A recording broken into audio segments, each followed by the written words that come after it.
Ogoengki suka? Ngafe di sini yuk. Kali ini Mimin No Skill ada kafe dengan cita rasa masakan ala Jepang. Penasaran kan? Hayu meluncur ke Hyuuka Cafe. Vibes-nya unik banget. Eksteriornya dihias dengan lampion-lampion merah khas Jepang. Favorit sih area halamannya. Bisa duduk santai di atas beanbag.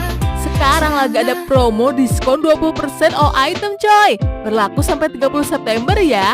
Buruan, jangan sampai ketinggalan. Di sini kalian juga bisa free karaokean loh. Yuk kita intip menu-menu Jepangnya. Pertama ada yakimeshi wagyu beef. Jadi nasinya pakai topping potongan wagyu yang juicy. Next ada Hyuuka miso ramen. Menurut Mimin kuah misonya beneran enak dan rasanya ringan. Topping ramennya pakai beef slice, jagung dan pakcoy.